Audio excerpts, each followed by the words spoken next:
आप वाली एक चमचा तो डाल दूध हाँ, 1 चमचा और गर्म दूध के साथ, सारा दिन ताकत, माशाल्लाह ला कुव्वत इल्ला बिल्लाह, बड़ी ताकत। और ताकत का खजाना। और अगर आपने रात को खा लिया तो रात को सारा रात आपने जो है ना एक्टिव, जिसको कहते हैं ना, उठेंगे तो एक्टिव उठेंगे इंशाल्लाह। ये इस तरह शहद आपने ऐसा डालना है कि जगह जगह जाके ना ये पूरे ड्राई फ्रूट जो है ना वो शहद से भर जाए। आहिस्ता आहिस्ता आहिस्ता ये जा रहा है, देखें आहिस्ता आहिस्ता करके ना हनी जो है वो नीचे जा रहा है, क्योंकि ड्राई फ्रूट्स की वजह से ना थोड़ी रुकावट हो गई थी, हनी जा नहीं रहा था। मैंने ना बारीक छुरी के साथ ना ऐसे जगह बनाई है, तो अब फिर हनी इंशाल्लाह ताला जो है ना ये पूरा इसको कवर करना है, नीचे तक ड्राई फ्रूट जो है ना वो शहद से जो है ना वो कवर होने चाहिए। देखें ना आप इसको देख सकते हैं इस तरह ना, ये देखें सारा शहद से माशाल्लाह से ये भर गई, यहाँ तक इस तरह मैं कर रही हूँ और वो नीचे शहद जा रहा है, ये देखें इस तरह।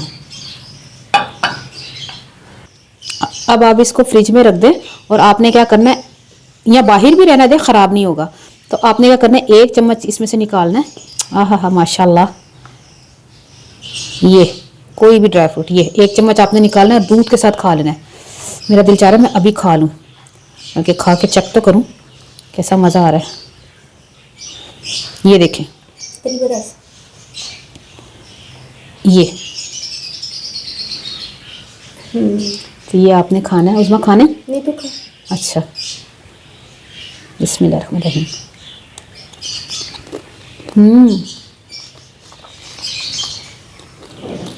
उसमें इतना लजीज, माशाल्लाह माशाल्लाह ला कुव्वत बिल्लाह। अच्छा जेडे उसमें काटो है ना, जे मैं 1 चम्मच खाता है और थोड़ा सा होर पा के ना तो हनी पा देनी, सही है। ठीक है। अब आपने इस तरह खाना और ट्राई करना है मुझे, और मुझे बताना है कि आपको ये रेसिपी कैसी लगी, और अपनी दाल से याद रखें, ठीक है।